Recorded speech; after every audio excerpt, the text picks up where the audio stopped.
Hello everyone, সবাইকে স্বাগত ছোট্ট একটা মিনি ব্লগে। তো আজকে আমি তোমাদের সাথে 25শে ডিসেম্বরে মিনি ব্লগ শেয়ার করছি। মেট্রো কার্ড উঠিয়ে চলে এসেছি দক্ষিণেশ্বরে পার্ক স্ট্রিট যাওয়ার উদ্দেশ্যে। তো আমরা তো এখান থেকে দক্ষিণেশ্বর থেকে মেট্রো পেয়ে গেছি। তো তারপর পা দিয়ে মারামারি করছিলাম আমি আর আমার রুমমেট, একসাথে দুজনে মিলে গেছিলাম জান্নাত। তো দেখো পার্ক স্ট্রিটে কত ভিড়, সেই কোনোরকম ভিড় ঠেলে বেরিয়েছি। চারিদিকে কত লোক, এদিকে অনেক কিছু বিক্রি হচ্ছিলো, কিন্তু আমি তেমন বিশেষ কিছু দেখতে পাইনি। কারণ জানো তো, না তেমন কেক, মানে বড়দিন মানে কি কেকের দোকান হবে, কেকের দোকান নেই, খালি কি রোজ এইসবই বিক্রি হচ্ছে, লাইট, হেয়ার ব্যান্ড। তো এগুলোকে দেখে ভিড় ঠেলতে ঠেলতে গেলাম। লাইটিংই রয়েছে যেখান থেকে শুধু হাঁটা আর হাঁটা, আমরা খালি এপার ওপার করে হাঁটছি।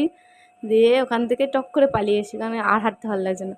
তো ওখান থেকে ঘুরে আবার মেট্রোতে চলে এলাম এসপ্ল্যানেডে, অনেক যুদ্ধ করে এই দুটো জিনিস আমরা মেলা থেকে কিনেছি।